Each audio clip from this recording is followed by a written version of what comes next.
So without further ado, Sima, thanks so much for being here today. We want to get into it with you. And we'd love to learn a little bit about your connection to Allraise. So how are you connected to Allraise? How have you been connected in the past? Well, it started, let's go way back. I think I actually raised my hand initially as a founder at the time and said, I wish I had more women on my cap table, and I love this mission and I want to be a part of it in whatever way that I can. And so I was part of the group of founders who came in to provide insights and ideas about how we could help bring in deal flow from our network, but also continue to engage and inspire the next round of founders who, were that we were seeing in our networks. So it was great. It was so great to be a part of Allraise. I continue to be a part of Allraise, and we've had some amazing initiatives, including working with Allraise to help bring paternity leave across startups. Which, by the way, is such a huge deal. I was checking out your Instagram profile before, and I saw that beautiful picture of one of your sweet little ones where you talked about your increased parental leave policy to 6 months for benefits eligible employees. And so just wanted to thank you for leading the way and showing other folks how to do it and to create great environments for families. Yeah, thank you. And it's, such a, one of the things I'm most grateful for is to be in a position where leading a company in the private sector, we can help try to inspire and move public policy. That's right. Hell yes. And inspire and changing the world is definitely what you're doing. Let's actually go back a little bit before your illustrious bio and tell us a little bit about where you grew up and who you were as a kid. So you mentioned I'm in North Carolina now, but like Beyonce, I have Texas Bama and hot sauce in my veins. Okay, Sima. Like Beyonce, actually. Perfect. Keep going, Sima. I was born in Texas, but I was raised in Alabama. I'm first generation Iranian. So you can imagine, as we get into the conversation around community, how interesting that would be to build community when you are an other growing up in that world. But Southern girl at heart, and went to Duke for college, which was my first time kind of getting out of, which is funny to think about that as getting out of the South, but it felt like at the time. And it's funny, decades later to come back to North Carolina to live there and raise my family. Oh, that's so wonderful. Thank you for sharing that story. And I also just want to illuminate for people in the audience, like part of the reason I like to ask this question is to show people's growth and their transition in their life and where they came from. And it humanizes people like Sima, who are forces of nature. And so thanks for sharing that. I wanted to talk a little bit about what inspired you to become a founder and CEO. And you've been a very prolific founder and now an even bigger CEO. So talk to us about that inspiration. Well, it's funny that you should ask that, because I don't know that I was inspired, to be honest. There's a saying about luck, that luck is what happens when preparation meets opportunity. I actually think that the same thing is true for me becoming CEO. And in both cases that I've been CEO, I didn't seek it out at first. I almost fell into it because the circumstances demanded that leadership from me. Even in the role that I am now, I had initially, I will talk about this, I'm sure a little bit later, but I'm somebody who's had success on the WeightWatchers program. I loved it. I reached out to the board at the time to see if it could be helpful as they were navigating through COVID to provide some, learnings of building digital first networks. And that was my intention. And it was 2 years later that same board reached out to me and asked if I would consider interviewing to be CEO. But we can expand on that story more later, but just to say that it wasn't so much inspiration, but preparation. And I'm curious if you don't mind digging into that for a second. Yeah. What inspired you to want to be so prepared or show up so prepared? Where did that come from for you? And how do you continue to grow in your preparedness to accept these big opportunities that come to you? Yeah, well, I mean, part of that is just always being curious and wanting to lean in and wanting to help and wanting to learn more. And I think that when you do those things, that the universe meets you. And so like, I really believe in that, and that you can manifest those opportunities when you're out there and you're putting yourself out there, and you continue to deliver the hard work around it and not have expectations of others of you, but rather you give of yourself. Sima, listen, the first time I met you, I was like, we're going to be friends forever. I could not agree with you anymore. And leaning into that curiosity, I want to talk a little bit more about also what keeps you busy when you're not working. And this is something that I saw show up on your Instagram profile. And so what are you doing when you're not running Weight Watchers? Well, I mean, the big part of I would say having a job like this is unfortunately having to narrow in my scope of what I have time for. And so outside of work, obviously family and friends, big part, but I'm a culture vulture. I love all things zeitgeist and pop culture. I think I'm a 16-year-old girl at heart at all times.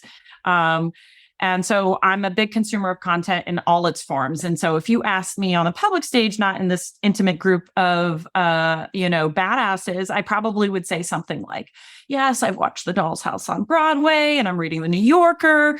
But let's be honest, I'm equally scrolling TikTok for the best, newest Sephora finds, reading Colleen Hoover and watching Love is Blind. And that's how I disconnect and find the time and the space to actually be on when, the rest of the minutes in my day require it.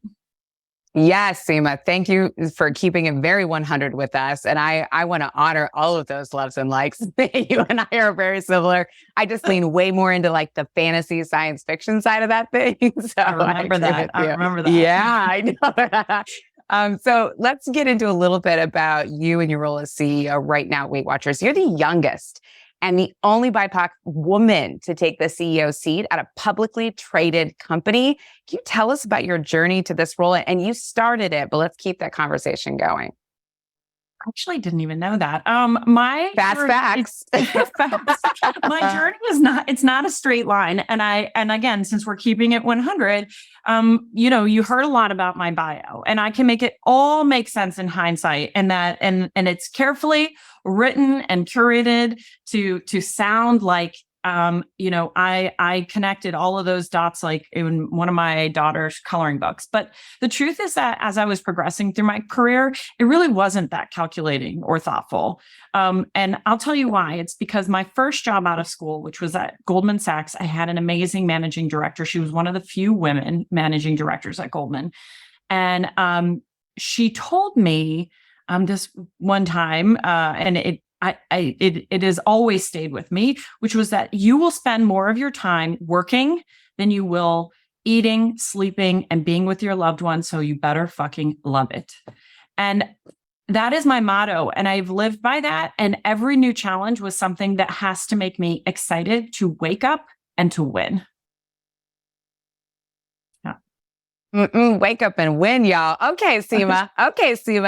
And I have to tell you, one of the things that really excited me about talking to you is that you are also a founder, right? You're not just a CEO, but you're also a founder, and leading the way for House Party, which then got acquired for Epic Games, was no small feat, especially when you were building it. So how did being a startup founder and getting your startup acquired prepare you to be the CEO of Weight Watchers? Yeah. So now I'll bore you with the longer. You could never bore me, Sima. Let's go. So look, founding a House Party was about disruption.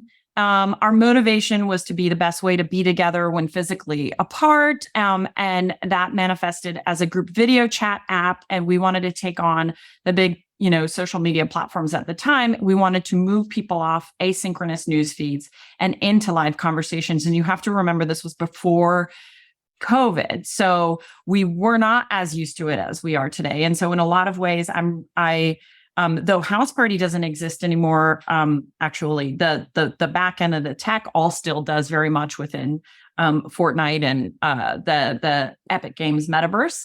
But as a consumer-facing app, it no longer exists. All of that, those design principles and the mission do live in so many different ways and other bigger platforms that adopted them. And I feel really proud of the fact that we helped move us towards that earlier, such that even during COVID, we were able to be a lifeline, but so were all these other networks. And so it's interesting to go back to what I was saying before, where during that time, I had reached out to the CEO of WeightWatchers during that time, because I had lost 60 pounds on WeightWatchers. My mom is a registered dietitian. She has her PhD in food science. I grew up, healthy habits were like my middle name. I knew what to do. But after I had my first child in 2013, I gained weight. I found it incredibly hard to lose it. And WeightWatchers worked for me. My mom was like, look, if you're not going to listen to me, do WeightWatchers. And I had this like misconception, I think, about what it was going to be. And it was a program that absolutely helped from a behavior change standpoint and helped me get back to myself. So fast forward during COVID, I started thinking, wow, they must be struggling right now as they're shifting in this landscape, and come to find out later that 80% of their community went from being sort of analog in person to online and digital. And she connected me to their board at the time. I even met with their CPO at the time. I just provided my personal experience, some advice, and that was it. And 2 years later, I get a call. They remember that conversation and wanted to know if I would be interested in interviewing. And I'm going to be honest, I went into it with all kinds of imposter syndrome. I was so humbled. And I just thought, well, maybe I'll get to meet Oprah out of this because she's on the board of directors of WeightWatchers. But as I was going through that process, Paige, I realized that I was exactly what the company needed. The company and the program were still in the number one seat, but they were going to be disrupted. And it became clear to me that in order for WeightWatchers to continue to be number one, that they needed to put a disruptor in the seat to transform the company from analog to digital, from marketing-led to product-led. And it was through like that sort of realization that I think it gave me the confidence, and to the point I was making before, to say, no, actually, everything I've learned in digitizing social relationships and growth tech has set me up to take on this role and to help impact the global health outcomes of millions by taking all of this stuff and put it towards this program. So now we're not just going to be the leaders in weight loss, but health. I have to tell you, hearing you talk about it live reminds me of when I heard you talk about this on Kara Swisher's podcast, On with Kara Swisher. And I was so moved. Actually, that was part of the inspiration for this conversation today, by the way you talk about how to leverage digital tools to shape and connect people through the power of community. And then also hearing you talk about it at a dinner that we both attended. So I'd love to dig into this a little bit more. Why is community so important to you? Well, look, clearly we are all suffering from loneliness. We're hearing this more and more, that the pandemic especially really not only created this social distance, but this isolation. And I will say that the power of community on the positive side is something that I experienced fundamentally growing up first generation in Alabama. I was such a witness to what it meant for my parents, who were both living, getting educated, working, learning the language. My mom learned English watching Sesame Street with me. And there was a small community of Iranian families who adopted each other as family and a support network. And they're all my khales and amus, uncles, aunties. And so from a very small age, community was ingrained in me as being something powerful and special. But I have continued to adopt it in not only the places that I've worked, whether it was Tumblr or the networks that I've built or helped catalyze, like House Party and Fortnite, but now at WeightWatchers, where community is also a very important part about what we do and how we help people have accountability and live healthier lives. And one of the things that I express when I was interviewing for this role, and every day when I talk to our employees, is that the mission that I have here is for us to build a digital blue zone. And for those of you who aren't familiar, blue zones are the places in the world where people achieve the most longevity. And it's not just because of how they move or what they eat, but it's their social circles that keep them accountable to those healthy habits and ultimately help them live to be centenarians. And so I think it's really critical and it's important, and I've lived it and I continue to build it today. Okay. Yes, and I just loved the way you talked about how community showed up in your personal lived experience and then how that's transitioned into the products that you've built. I want to talk a little bit more about trends that you're geeked out about right now. And I think geeked out is appropriate. I think we are both big nerds and we are very proud of that, which I love. When it comes to building community, which trends excite you the most right now, and how can our audience learn from those trends? Yeah, so I'll take a step back for a minute and talk about how those shared experience, how to think about it from a design principle, like from a design standpoint. And I think that if you look at a lot of communities and how they end up building that sort of connection, it starts with a point of intensity. And some people might call that a shared interest, but something that is really driving you passionately and it is some sort of intense moment. Then there's disclosure, meaning I tell you something about myself. Reciprocity, you tell me something about yourself. And finally, repeat encounters. We keep coming back. And I've seen this in really sort of simple ways. For instance, there was a store in Menlo Park when I had my first baby. It was called Day One. They've closed it sadly, but it was a baby store, and you could go there and do these like mommy and me circles. And this was an intense time. Going back to those design principles, it was an intense time. We were all postpartum. There was disclosure. You would sit in that circle and say, I'm having trouble, with my, with breastfeeding, or I'm having trouble with my mother-in-law, or I'm tired. And then the next time you would be the one feeling okay, and somebody else would be the one disclosing that reciprocity. And then we were coming back on a repeat cadence, and it built this sense of community. And so to your question around trends, I think high quality niche communities are needed more than ever. I think matchmaking is going to be really important. The need to help people find people. And finally, hybrid IRL and digital platforms that can help you navigate seamlessly. But they all have to be within the framework of those design principles for them to really create the right level of vulnerability to be a meaningful shared experience, in my opinion. I love the way that you take it back to design principles and what's most important.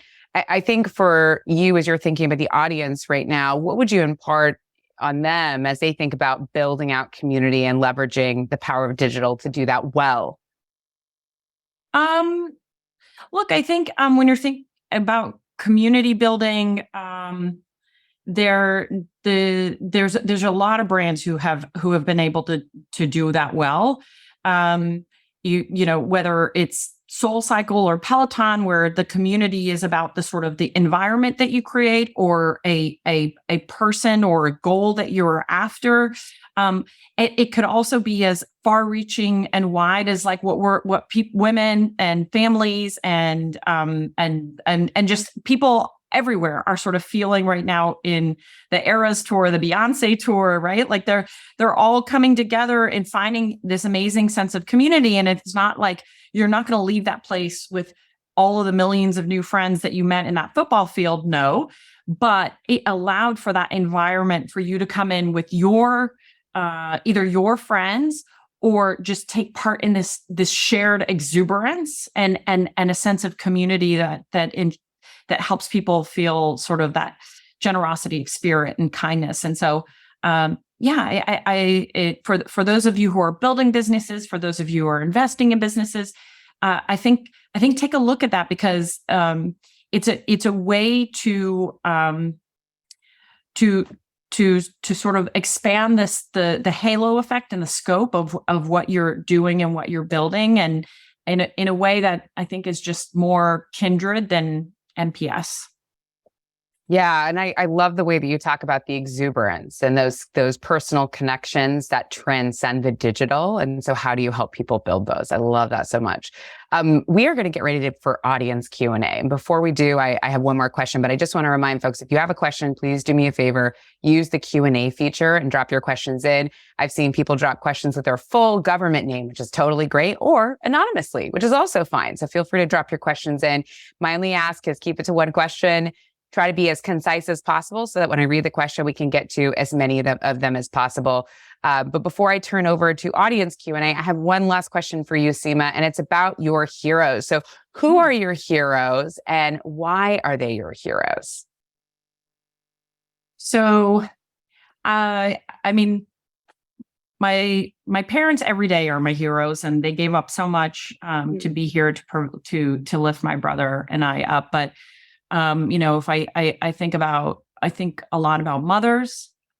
We wake up every morning with our hearts living outside of our bodies and just have to get up and get through the day. And so I'm very inspired by mothers, but I'm actually looking in front of me. Well, behind me, I've got a portrait of Jay-Z, who reminds me of The Hustle. But in front of me, I also have a portrait of Dolly Parton, who similarly reminds me of The Hustle. One from the self-proclaimed hood, one from the self-proclaimed hillbillies. But Dolly Parton is someone who leads with so much integrity. She's humble, kind. She's also a total badass. So she is definitely a hero, and I'm very lucky now to work with one of my other heroes, which is Oprah Winfrey, who's on my board. Yeah. Folks, she got to do it. Listen, you heard it here first. Am I going to get to meet her? She did. So we're all feeling joy in our heart right now. All right. Thank you so much for sharing that. I appreciate it. And I love the portraits in your office. I definitely need to step up my portrait game with my heroes. And also shout out to your parents. It sounds like they are both just spectacular human beings, and how fortunate the world is that they raised you and your brother. So thank you to them. All right, let's turn into audience Q&A, folks. So just a quick reminder, if you have a question, drop it in the Q&A feature. I'll get to you. For some reason you're having issues, please reach out to somebody on our team or drop a question in the chat. We'll follow up with you. So first question is heading over to our friend, and I asked for the pronunciation, but feel free to correct me, and I apologize if I mispronounced, but Pian says, "Hi, Sima, thanks for sharing your experience. I'm the founder of A-Motions, and improves managers and teams connections and productivity with AI-powered coaching and upskilling. How are you approaching creating a great product and a great community?" Thank you for that question. And I love this question because I think that they go hand in hand for WeightWatchers, at least. The product is in this case is literally our program, which is how people adopt healthy habits and think about their diet. And when I say diet, I literally mean habitual nourishment and what that means for somebody. And so, a lot of us are, I'm going to assume, especially on this call, have a lot of privilege and understand that in the same way that some people have an easier understanding around financial literacy. The same is true for diet literacy. And so that's a big part of this program. So that is the core part of it. But what we are thinking about, and actually, let me take a step back. And the way that used to show up was people coming in person and meeting and having that conversation amongst not just the coach to peer, but the peer to peer. But 80% of our members are now showing up digital only, even though we still have spaces where they can meet in person. And so I've been thinking about how we take that gold standard of the peer-to-peer network and accountability and drive that in a digital landscape, so that not only are you getting the sort of core behavior change platform and program, but that we were figuring out the right ways to connect people authentically around this vulnerability, and it's very emotional and it's very vulnerable, but people are coming to Weight Watchers behind a paywall with as themselves in a way that they don't show up on other networks, in their other friend groups. And they're able to come in and celebrate each other's wins, help each other, everything from anybody have a 5-point crock pot recipe tonight to tell me how you food prep, or let's meet at this grocery store and go shopping together. And we are trying to digitize those connections more meaningfully. And so there's more to come on that front, but that's a big part of how we think about community building from right now from a product perspective, is taking what worked in an analog world and bringing it to the digital landscape. Thank you so much, Sima. I'm going to head over to a question from an anonymous attendee. Given your emphasis on community and the importance of personal relationships, how have you navigated your career path in times when they've come in conflict with your personal life, partners taking opportunities across the country, kiddos, etc.? Well, it's not easy, and I still think about it a lot. Weight Watchers, we work from wherever, but our headquarters are in New York, and that's where I'm talking to you all from. So I'm spending a lot of time on the road, and I would say that I still every day have to remind myself what is my stack rank of priorities, and it will always be family first. But I've tried to figure out the right support system and calibration in order to do the work that I need to do to show up every day for my team and for our members and for our shareholders. So I'm so lucky that my mom, who I spoke about, actually, I'll share this personal story, but she, as I mentioned, has her PhD in food science. She was a professor for many years of her life. And actually, I don't think I said this, but on the day that I graduated with my undergraduate degree at Duke, she earned her PhD, the same woman who learned English watching Sesame Street with me.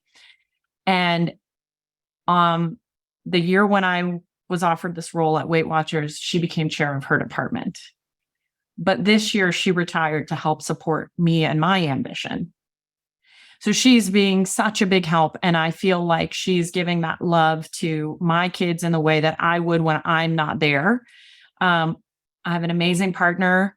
He also works, but he's totally leaned in so that we can calibrate between us. But look, I have a crazy ass calendar, and we're highlighting like, I have a board meeting here. I have an earnings call here. Can you do this? Can we do this? And it is not pretty.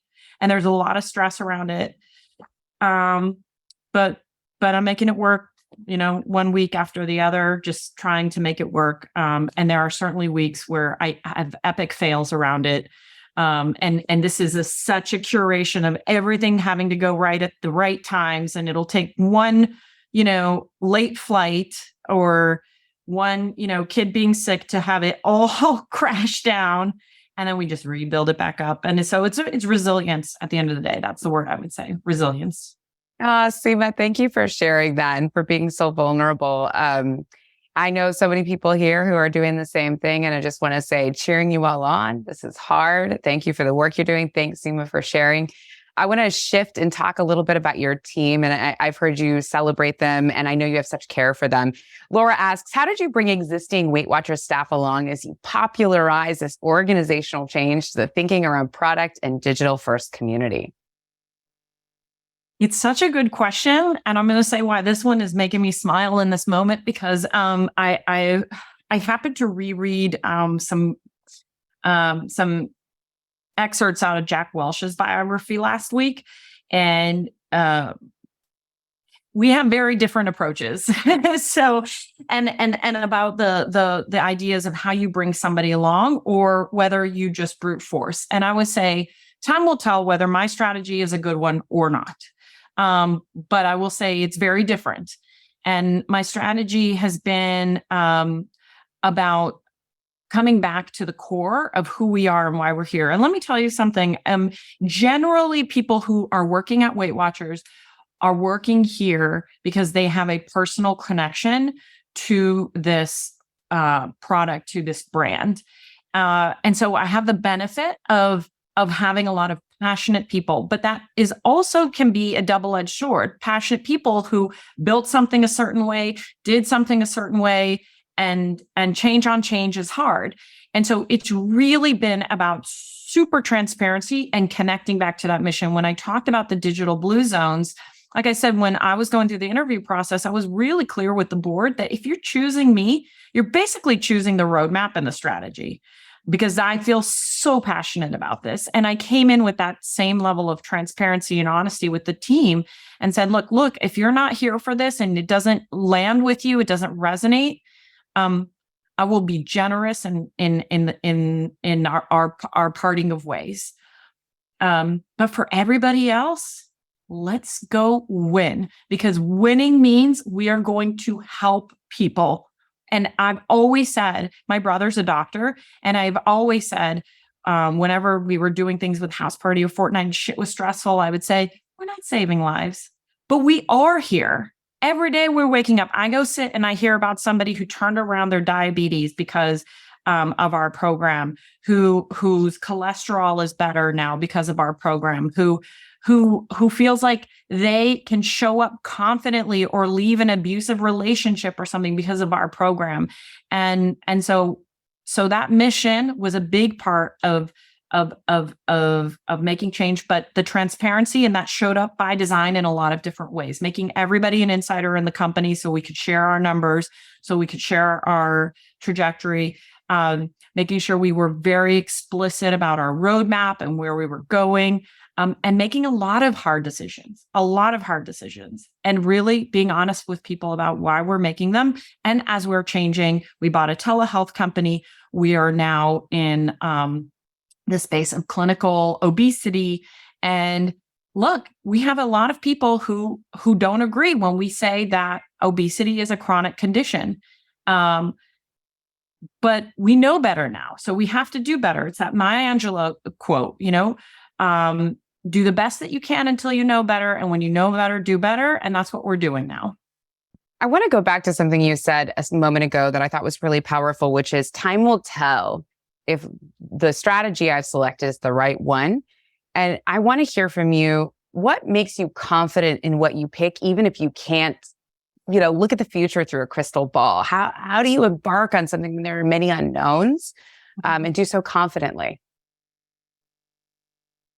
Wow. Well, I think that conviction is a leadership trait. And there are, and if you just do that in a silo, that can lead you down some negative roads, right?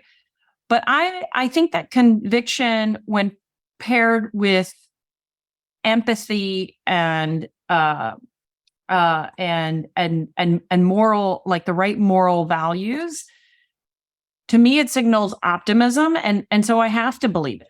I mean, I have to believe it. Otherwise, what am I doing here? What is everybody else doing here?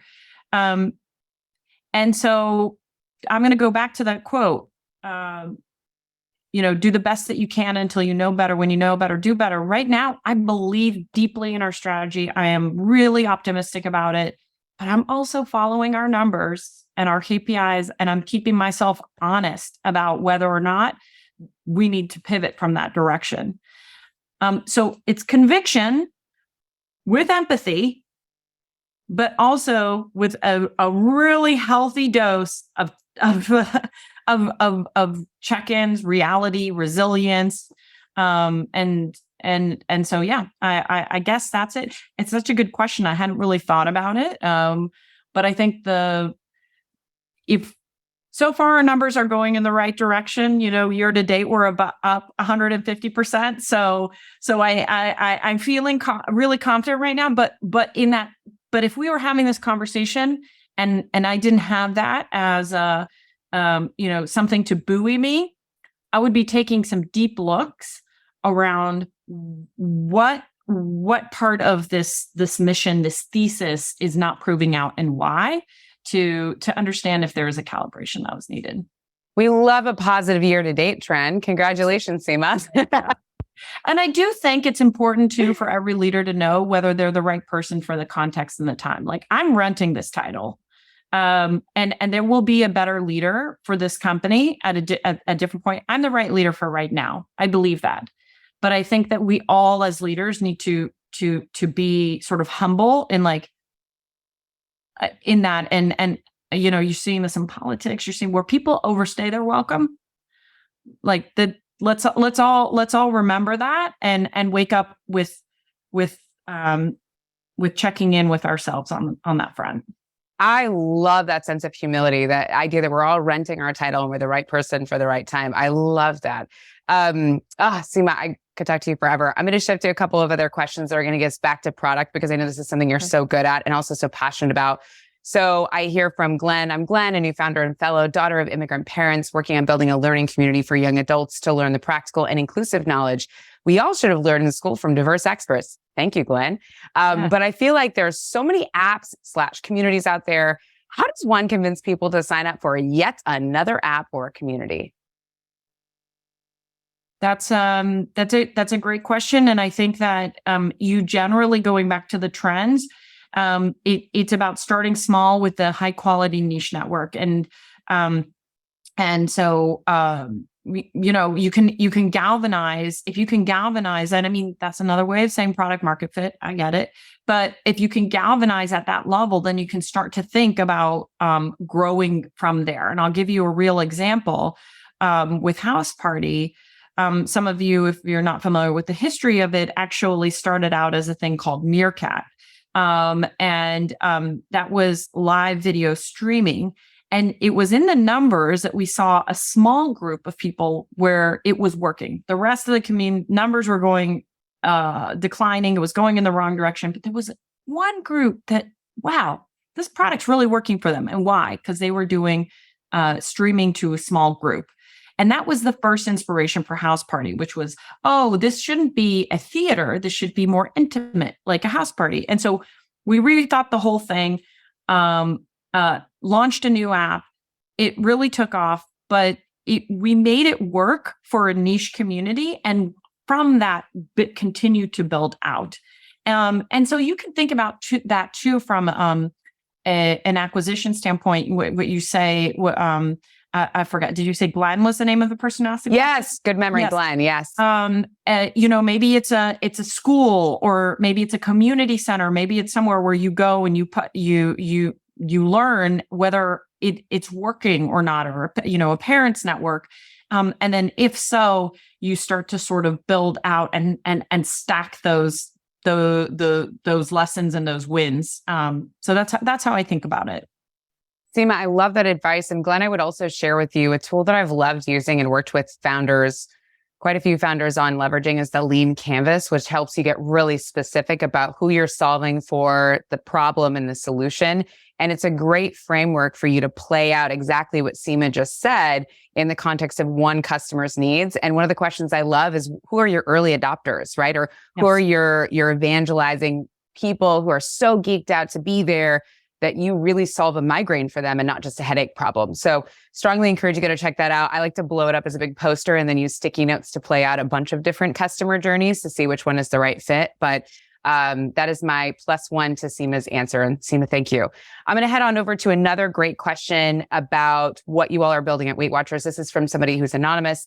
They say, you've mentioned that people are showing up behind the WeightWatchers paywall in ways that they don't show up in other social networks. Do you think the paywall helps to create a perception that it's safer to be vulnerable, and or that the nature of WeightWatchers being a paid service motivates people to be real, so they're getting the most out of their investment? What do you think? Thank you for that question. I think that it does two things. Being behind the paywall means you're showing up with a real identity, first of all, and also that we are by itself taking people who have high intent around their shared interest. So you have high intent around your shared interest, people who really want to succeed, who have self-designated themselves as having a specific vulnerability problem that they're trying to solve. And then their actual selves.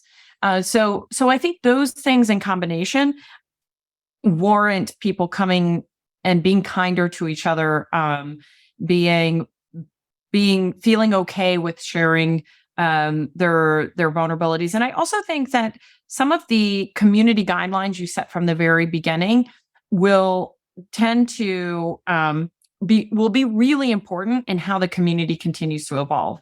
And so I can't take credit for those values. That those happened way before I joined as CEO, less than a year and a half ago.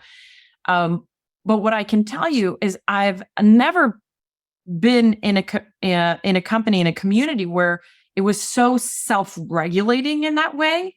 And so I think that's something to really think about, is not only the paywall, real identity and intent, but also what are those community guidelines, and are they just something that you've written on paper, or is it really, or is that community living and breathing in the way that they show up, right? So I think that's those things combined.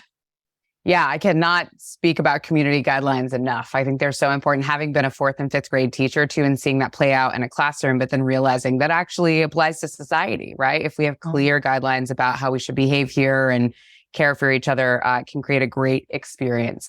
So I want to shift gears and talk a little bit about microaggressions. This is a question from Divya. She says, my question is, have you faced microaggressions? And if so, how do you deal with them? I mean, yes. Yeah. 100%. Yes. Yeah. Surprise. Being 8 months pregnant and raising capital. Whoosh. Okay. Yes, the microaggressions are there. I wish I could say I was really strong in my defense of those aggressions earlier in my career. And I would say that in most cases, I probably just relied on the resilience I talked about before and let it go by me. It was when I felt more economic security. I'm going to be honest. It's going to be when I felt more economic security that I started to speak up for myself. I will say that I always spoke up for others. That is something about the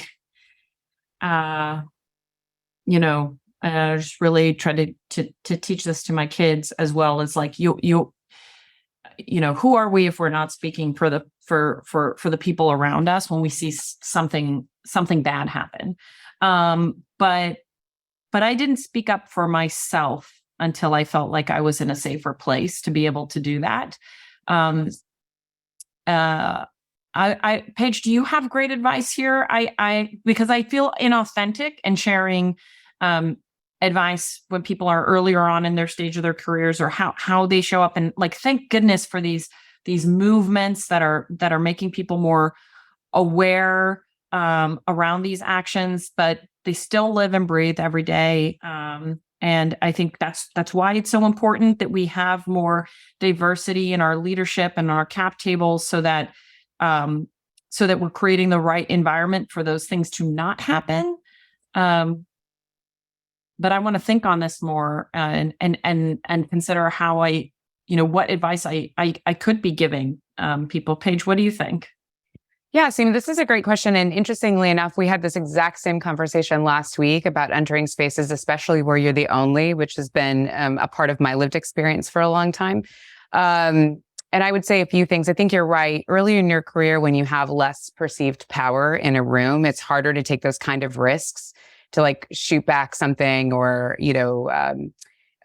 snarky or whatever it might be, or call people out on their behavior. It's a little harder. And I've definitely had that experience. I think back in those days when I felt less comfortable speaking out, it was where I leaned on my community to help me process that information and think about how to react next time, or how to be in that space next time. So that's one thing I've been thinking about.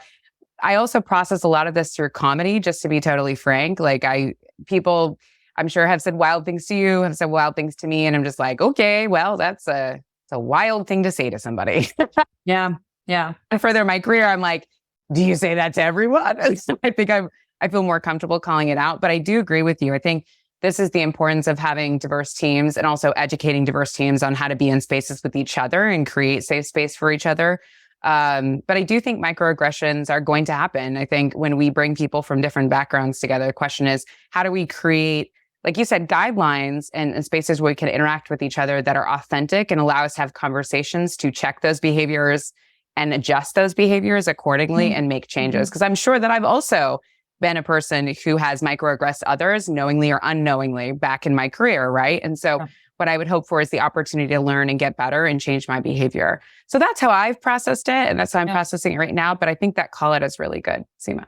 I just thought of something too, which was, you mentioned this, but it's your peer group. Yes. That's a powerful way to impact change. And I was thinking back to when I worked at Creative Artists Agency, and all of them, at the time, there were 7 male partners, and we started something called the Group of 7. And it was 7 women. And we would get together and we would vent, but we would share ideas, and we were using it as our own. And then we started inspiring other groups to form their own groups of 7. And it was really anybody who's coming from one of the marginalized populations in Hollywood. And it was a small thing, but I do think that it helped make some changes. But more than anything, it helped us find community and a safe space to at least talk about it when, things were feeling hard.